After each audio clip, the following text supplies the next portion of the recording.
जय भीम। मैं मेवालाल और आप देख रहे हैं बहुजन समय। साथियों, आज दिल्ली में कॉन्स्टिट्यूशन क्लब में एक प्रोग्राम हो रहा है। जितने बुद्धिजीवी हैं उनका एक राउंड टेबल कॉन्फ्रेंस होने जा रहा है। अभी शुरुआती दौर में है। तो हमारे साथ में पटना से आए हुए हैं, सीनियर एडवोकेट हैं अरुण कुमार कुशवाहा जी। इनसे बहुत सारे जानकारी लूँगा कि आखिर जो आज टेबल कॉन्फ्रेंस होने जा रहा है इसमें क्या निर्णय लेंगे। और ये प्रैक्टिस करते हैं आज देश को जो हालात है कि देश में किस तरह से ईवीएम को मुद्दा बनाया जा रहा है और देश में ये जो इलेक्ट्रॉनिक बॉन्ड है वो क्या मुद्दा है और देश में इतना भ्रष्टाचार इलेक्ट्रॉनिक बॉन्ड के माध्यम से किया जा रहा है, आखिर है क्या ये सब मुद्दा। इसके बारे में मैं से बात करूंगा।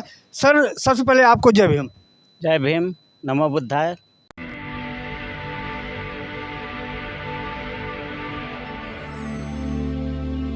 सर, आपसे पहला मुद्दा आपसे यही है कि आज जो देश में ये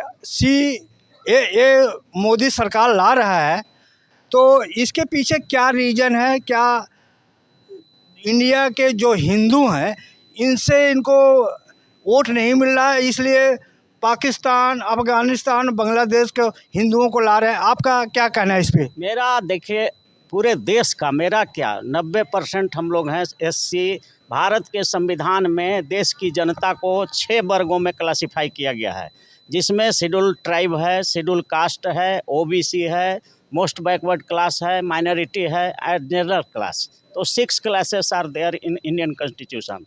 तो 6 क्लास में सिर्फ एक क्लास जो है, जो जनरल क्लास वाला है, जो जिसको आरक्षण विरोधी भी कह सकते हैं, और बाकी तो 5 गो आरक्षण का समर्थक है। Schedule cast, schedule tribe, most backward, OBC, minority, ये पांचों 90% है देश में।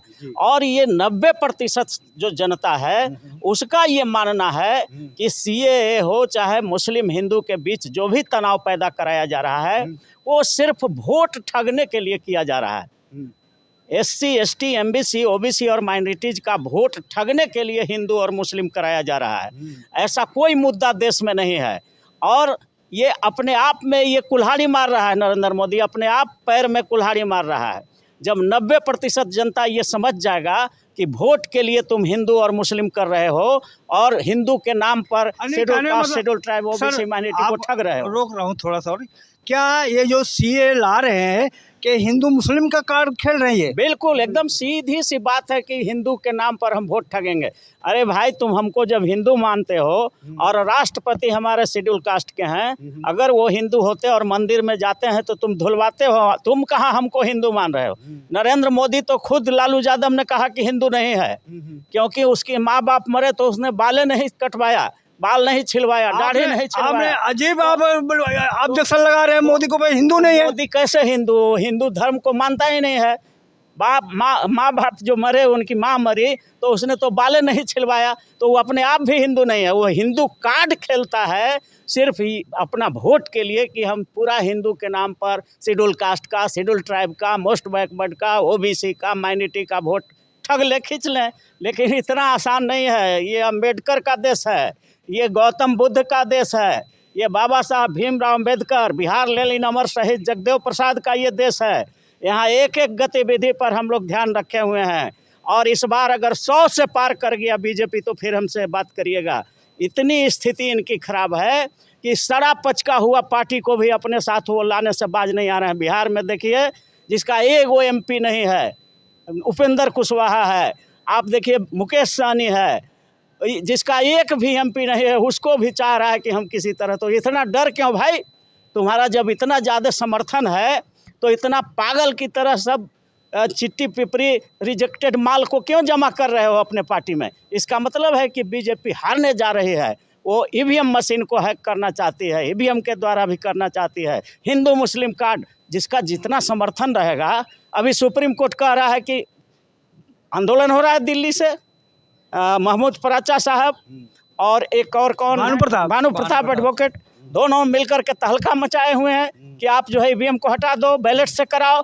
तो जब आप बहुत बहुमत वाले हैं और आपके पक्ष में एकदम लहर नहीं, हवा नहीं, लहर चल रहा है, तो इतना क्यों डर रहे हैं? कह दीजिए कि ठीक है ईवीएम से करा देते हैं, ईवीएम हटा देते हैं और बैलेट से करा देते हैं। तो डर है, एकदम जान गया है, पक्का विश्वास हो गया है नरेंद्र मोदी को 100 सीट पार नहीं कर रहे हैं। और बिहार में तो हम लोग 40 उसको हरा रहे हैं। सर आप कह रहे हो कि 100 पार नहीं करेंगे, मोदी तो कह रहे हैं 400 पार, मोदी की गारंटी बोल रहे हैं सर। हाँ, वो डरता है ना, जब दीपक बुझने वाला होता है, तेल जब खत्म होता है दिया में, तो देखे होंगे वो फफक करके पूरा लहर जाता है। तो वही फफक रहे हैं ये नरेंद्र मोदी। 400 पार सपना देख रहे हैं वो दिन में 400 पार कर जाए, यही उनकी बहादुरी इस बार हो जाएगी, क्योंकि वो आरक्षण विरोधी ताकतों का सरदार है। और जब कैसे सरदार है, सुप्रीम कोर्ट, हाई कोर्ट में जजेज की बहाली में शुरू में वो कोशिश किया आयोग बनाने का, लेकिन नहीं बनाया, फिर बैठ गया। वो खाली आई बास करना था वोट के लिए। तो सत्ता का जो 4 पावर हाउस है, न्यायपालिका, कार्यपालिका, विधायिका और मीडिया, इन चारों तंत्रों में जब तक गरीब का बेटा, शेड्यूल कास्ट का, शेड्यूल ट्राइब का, मोस्ट बैकवर्ड का, ओबीसी का, माइनॉरिटी का जज नहीं बनेगा, हमारा नेता नहीं बनेगा, हमारा मीडिया कर्मी नहीं बनेगा, हमारा एग्जीक्यूटिव में लोग नहीं आएंगे, तब तक भारत के संविधान में जो बाबा साहब ने जो लिखा है प्रियम्बल में कि हम देश के नागरिकों को सामाजिक न्याय देना चाहते हैं, आर्थिक न्याय देना चाहते हैं, राजनीतिक न्याय देना चाहते हैं, फौजदारी न्याय देना चाहते हैं, धन, धरती, राजपाट सब में न्याय हिस्सेदारी देना चाहते हैं, इस संविधान के प्रियम्बल में है। तो जब तक सुप्रीम कोर्ट में गरीब का बेटा जज नहीं बनेगा, हाई कोर्ट में SC, ST, MBC, OBC, minority का जज नहीं बनेगा, तब तक जो है इस देश में सामाजिक न्याय, आर्थिक न्याय, राजनीतिक न्याय गरीबों को नहीं मिलेगा। और इसके लिए मोदी ने क्या किया? क्यों वोट देगा? Schedule caste, schedule tribe, most backward, OBC, minority के लोग क्यों उसको वोट देंगे? क्योंकि उसके लिए तो कोई काम किया नहीं, तो वोट मिलने वाला नहीं है। सर एक सवाल है आपसे, आपने बोला कि मोदी जी हिंदू नहीं है, क्या देश में राम मंदिर बनाना गुनाह है? राम मंदिर बनाया, वो देश को राममय बना दिया और वहाँ पर राम मंदिर बनाकर हिंदुओं को खुश कर दिया। आप कह रहे हो कि हिंदू नहीं है मोदी? देखिए, हिंदू तो नहीं है, राम मंदिर बनाने से किसको फायदा हुआ? राम मंदिर हिंदुओं को फायदा हुआ। हिंदू को क्या फायदा हुआ? हिंदू तो उस मंदिर में घुसने ही नहीं देगा हमारे लोगों को, और तो जाना भी नहीं चाहिए। हम तो घोषणा करते हैं, हिंदू हमारा schedule caste, schedule tribe, most backward, OBC, minority, ये सब समाज देश का जो लोग है, तो राम मंदिर बना करके उसने एक नया ATM खोल दिया, नेशनल स्तर का ATM। आपको जरा सा हाँ समझाएं, हाँ पूरे इसके ATM का मतलब क्या बता रहे हैं? हाँ, ATM समझ लीजिए, जैसे ATM जो लगा रहता है पैसा निकालने वाला, तो ब्राह्मणों ने भारत में करीब 65 लाख मंदिर बनाया है, जो कि 91 ATM है। उसमें पैसा तो SC, ST, MBC, OBC, minority सब डाल सकता है, चढ़ा सकता है चढ़ावा, लेकिन निकालेगा उस ATM से एक ही आदमी जो ब्राह्मण होगा। तो ऐसा 65 लाख ATM है, पहले से 65 लाख मंदिर है भारत में, वो सब ब्राह्मणों का 91 ATM है। उसमें पैसा डाल तो सकता है बहुजन समाज का लोग, लेकिन निकालेगा सिर्फ ब्राह्मण। तो ये सब ATM जो 65 लाख था, तो यहाँ अयोध्या में जो राम मंदिर बना, वो एक महा ATM बना है। वहाँ 1 करोड़ रुपया रोज बहुजन का, गरीब का बेटा, दलित का बेटा, पिछड़ा का बेटा, अकलियत का बेटा जाके चढ़ा रहा है, और वो ब्राह्मण लोग मोटा हो रहा है। तो एक और शोषण का, आर्थिक शोषण का एक जगह बना दिया गया। उससे हमारे schedule caste, schedule tribe, most backward, OBC, उसका शोषण होगा, आर्थिक शोषण होगा। इसलिए वो मंदिर हमारे लिए बहुत ही घातक है। जितने भी मंदिर भारत में हैं, वो सब शोषण का, आर्थिक शोषण का अड्डा है। सर ये जो अभी इलेक्ट्रॉन बॉन्ड आया है, ये इसको क्या करें, घोटाला है कि ये अपराध है? क्या इसको आप मानेगा? आप एक एडवोकेट है, इसलिए एडवोकेट के नाते आपसे जानना चाहता हूं सर। भारत में लोकतंत्र है, और लोकतंत्र में जनता मालिक होती है। जनता का प्रतिनिधि पार्लियामेंट में जाता है, और जनता जो टैक्स देती है उसी का पैसा चलता है। जो भी टैक्स सब हम लोग दे रहे हैं, 150 करोड़, 40 करोड़ जो भी हम लोग हैं, एक लंगोट भी खरीदते हैं हम, तो उसमें टैक्स देते हैं, एक टोपी भी खरीदते हैं, तो ये टैक्स का पैसा है। और मालिक जनता है लोकतंत्र में, तो मालिक को मालूम होना न चाहिए कि किससे तुम ले रहा। हम जो चुन के भेजे हैं जिसको राजा बनाए हुए हैं, तो वो राजा किससे चंदा ले रहा है, कि घूस ले रहा है, कि क्या कर रहा है, फिर उसको कितना मुनाफा दे रहा है। तो ये तो जनता मालिक को, आरटीआई एक्ट भी इसीलिए बना था, राइट टू इन्फॉर्मेशन एक्ट, कि जनता को मालूम होना चाहिए कि कौन कितना पैसा दे रहा है। लेकिन आपने तो बताया नहीं। तो ये तो चोरी है, और ये एक तरह से समझिए कि चंदा के नाम पर घूसखोरी है। और यही उससे क्लियर हो गया कि तुम पैसा दो, हम तुमको बड़ा बड़ा संस्थान को बेच देंगे, एयरपोर्ट दे देंगे, मेट्रो दे देंगे, रेल दे देंगे, हवाई जहाज़ दे देंगे, जितना भी प्राइवेटीकरण करेंगे हम तुम्ही को देंगे, हमको मोटा मोटा चंदा दो। और ये जो है बताएंगे नहीं। ये कौन सा देश है भाई? लोकतंत्र में राइट, ये आपका संविधान में भी आर्टिकल 19 में है, जनता को जानने का हक है, राइट टू एक्सप्रेशन है, फ्रीडम टू नो है, फ्रीडम टू स्पीच है। उसको आप कैसे इन्फ्रिज कर दीजिएगा? सर थोड़ा ये मुझे जो मेरा क्वेश्चन था उसका थोड़ा आप हल कर दीजिए चाचा। ये अपराध है, ये घोटाला है, क्या है ये? बिल्कुल घोटाला है, और इसमें 420 का केस होना चाहिए, और इसका जांच भी होना चाहिए, इंडिपेंडेंट एजेंसी से होना चाहिए, न्यायिक जांच होनी चाहिए, जुडिशियल जज होना चाहिए कमेटी में जो जांच करे, और इसमें पता करे कि कितना चंदा किस संस्था ने दिया, किस कॉरपोरेट ने दिया, और उसके एवज में सरकार ने उसको कितना मुनाफा दिलाया। अगर ये नेक्सस अगर स्थापित हो जाता है तो 420 का केस बन सकता है, देशद्रोह का भी मामला बनेगा कि आप देश का पैसा किसी खास आदमी के यहाँ दे रहे हैं। तो ये बिल्कुल क्रिमिनल एक्ट है।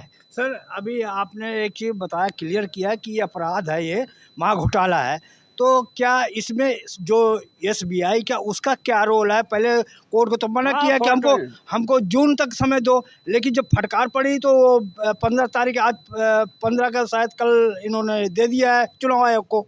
तो बिल्कुल ये 120B सेक्शन होता है आईपीसी में, जिसके तहत कंस्पायरेसी होता है। जितना भी लोग षड्यंत्र में शामिल होते हैं वो सब दोषी होता है, सब का नाम पड़ता है।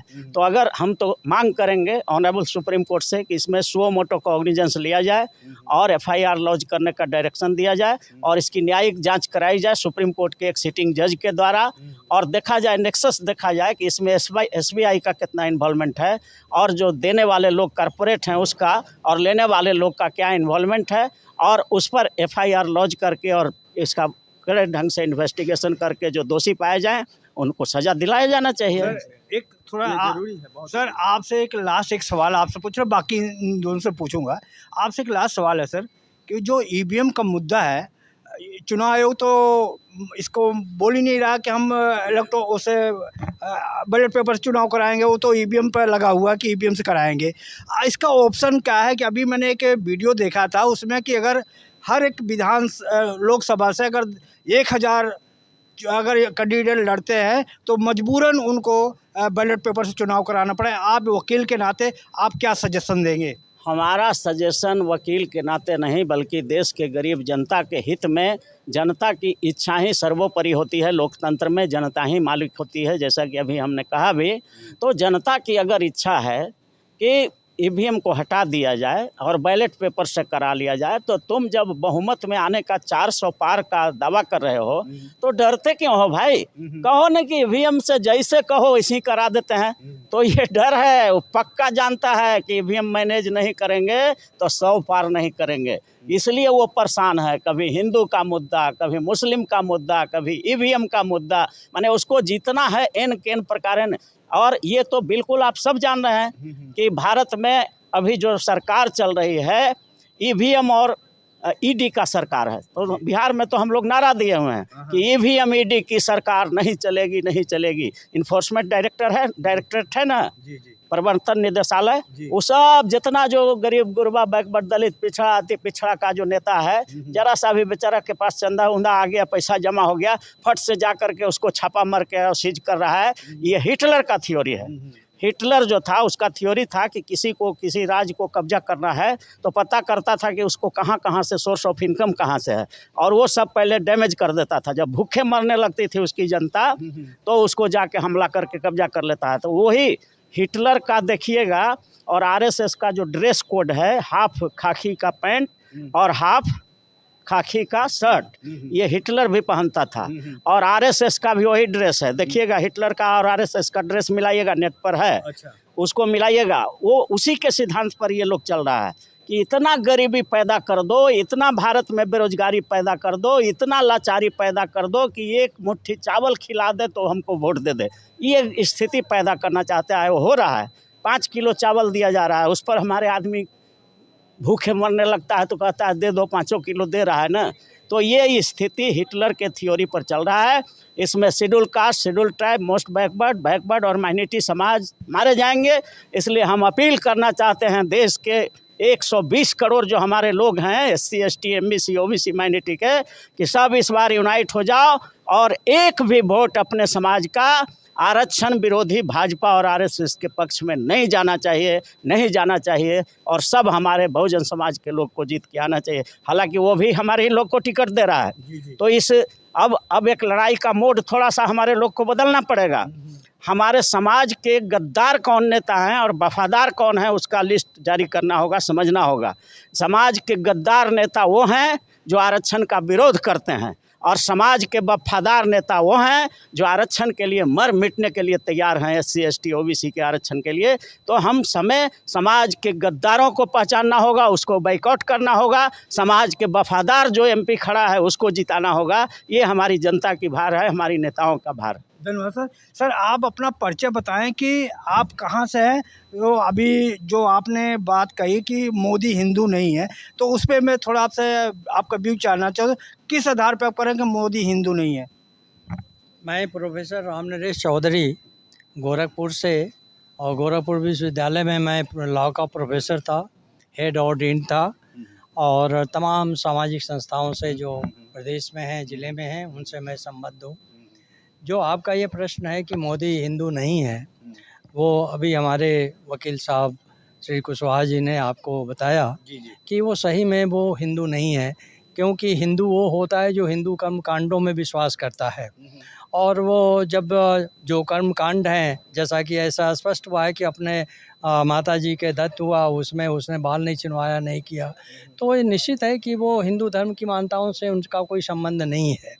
उनका केवल हिंदू मुस्लिम और भारत और पाकिस्तान ये कहकर जो है वो देश में हिंदू कार्ड खेलने की बात होती है। यहाँ तक कि वो अपने को बैकवर्ड भी कहते हैं, लेकिन वो बैकवर्ड है नहीं। आज तक वो बैकवर्ड का कोई काम किया ही नहीं। बैकवर्ड के भले के लिए, उनके हितों के लिए, सुरक्षा के लिए कोई काम आज तक उसने नहीं किया। यहाँ तक कि जो इस समय मांग चल रही है कि वो सभी की जो है वो जनगणना किया जाए, बैकवर्ड की जनगणना की जाए, कितना है उनका और कितना उनका हिस्सेदारी बनता है। तो अगर बैकवर्ड होता तो वो इसको कर देता, बैकवर्ड है नहीं वो। सर मैं आपसे थोड़ा रोक रहा हूँ आपको। मोदी जी के बारे में कहते हैं वो तपस्वी हैं, यशस्वी हैं और ओजस्वी हैं, उनके बारे में कहा जाता है। देखा कितना चंदन लगा करके वो दिखते हैं कि हाँ वाकई में पुजारी है। ऐसा है कि स्वतंत्रता के बाद जितने भी प्रधानमंत्री हुए हैं, उन प्रधानमंत्रियों में सबसे निष्कृष्ट, सबसे घूसखोर, सबसे करप्ट, अंधविश्वासी अगर कोई प्रधानमंत्री हुआ है तो ये नरेंद्र मोदी हुआ है।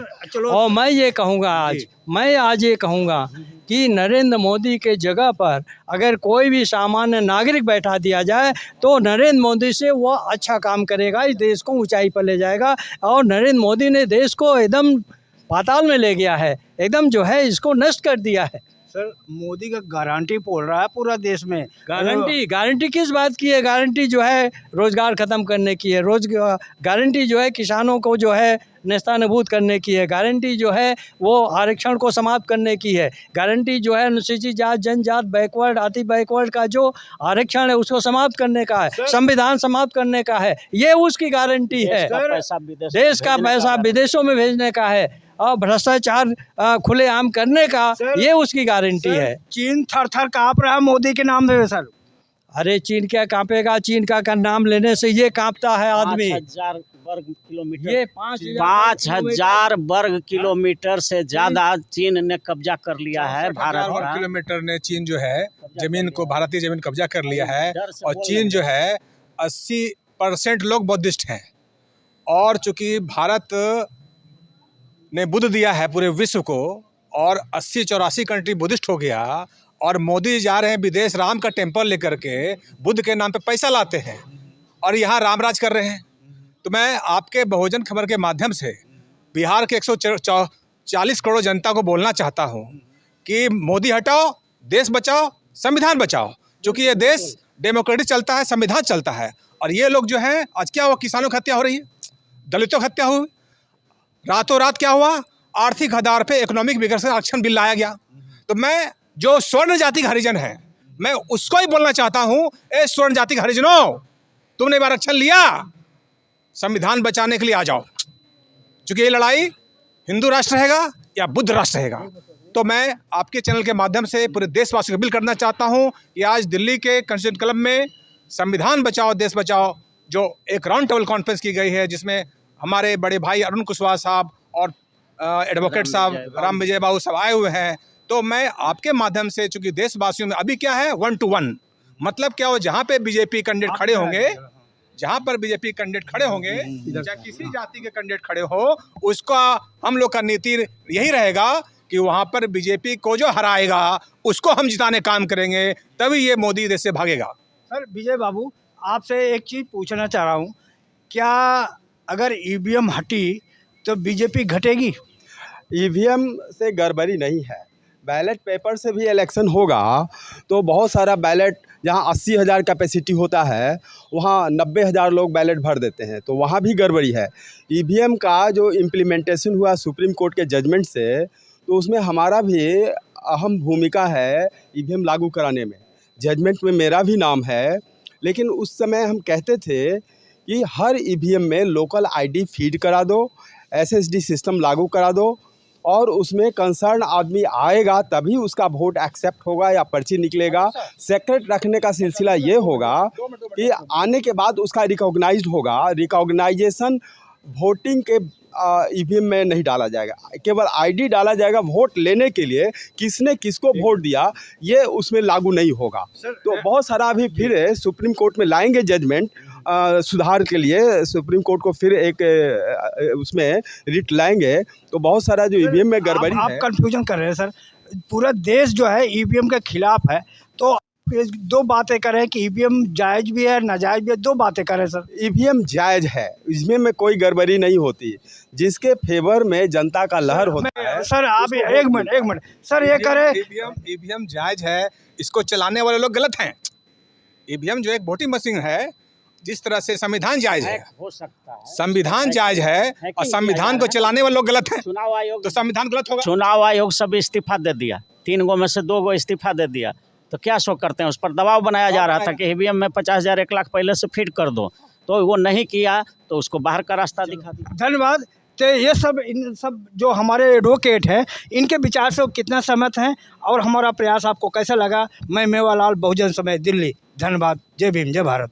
हम एक चीज़ और कहें, जी, सामाजिक परिवर्तन की ओर। जी इधर आ भारत में हमारा ये जो दलित है और बहुजन समाज के लोग हैं, इनका इतिहास का पट्टाक्षेप ब्रह्मा से हुआ है। ब्रह्मा ब्राह्मण नहीं, वो ब्रह्मपिशाच था।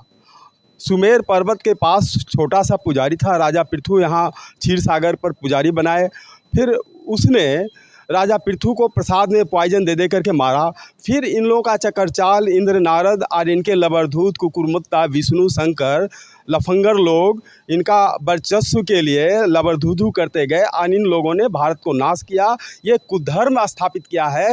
हिंद की अनूठी सनातन संस्कृति को हम हिंदू कहते हैं, लेकिन आज सनातन का राज नहीं है, आज ब्रह्मपिशाचों का तिक्रम का राज है और मोदी उसी का गुलाम है, ब्रह्मपिशाचों का। राम मंदिर ठीक है, आदर्श की बात को, आदर्श को हम दुहाई देते हैं, लेकिन उसमें ब्रह्मपिशाची क्लचेज सब लगा हुआ है। उसको बाहर करने के बाद ही समाज का सही निर्माण वीडियो लंबा हो रहा है, बस लास्ट में आपसे कर रहा हूँ, आप अपना परिचय बताएं। और मैं एडवोकेट राम विजय कुमार हूँ और सुप्रीम कोर्ट में, पटना हाई कोर्ट में, और हमारा 34-35 साल से ज़्यादा का प्रैक्टिस हो गया है। और मैं बहुत सारा रचनात्मक लेख लिखता हूँ और सनातन सर्वदा एक संस्था भी बनाया हूँ और एडवांस जस्टिस एसोसिएट फिर यूजलेस लैंड यूज। अब पूरे देश में देखते हैं कि उल्टे सीधे पेड़ लगाते हैं। यदि रोड साइड है तो यूजफुल सर। ट्री लगाया जाए। ओके ओके सर, ये थे एडवोकेट पटना से आए हुए। आप इनके विचार से कितना समय था। मैं मेवालाल, बहुजन समाज, दिल्ली। अगर आपको लगता है कि हमारा काम बहुजन समाज के लिए महत्वपूर्ण है, तो आप हमें आर्थिक सहयोग के लिए सीन दिखाए गए QR कोड स्कैन और फोन पे और गूगल पे और UPI और बैंक अकाउंट में कर सकते हैं। फोन पे, गूगल पे 9250529129, UPI 9250529129@YBL। Bank account state bank of India AC 1042994628, IFSC code SBIN 00066563। आपका छोटा से छोटा सहयोग समाज और हमें और मजबूत करेगा, जिससे हमें बहुजन पत्रकारिता में और निष्पक्ष बनाने में मजबूत करेगा। जय भीम, जय भारत।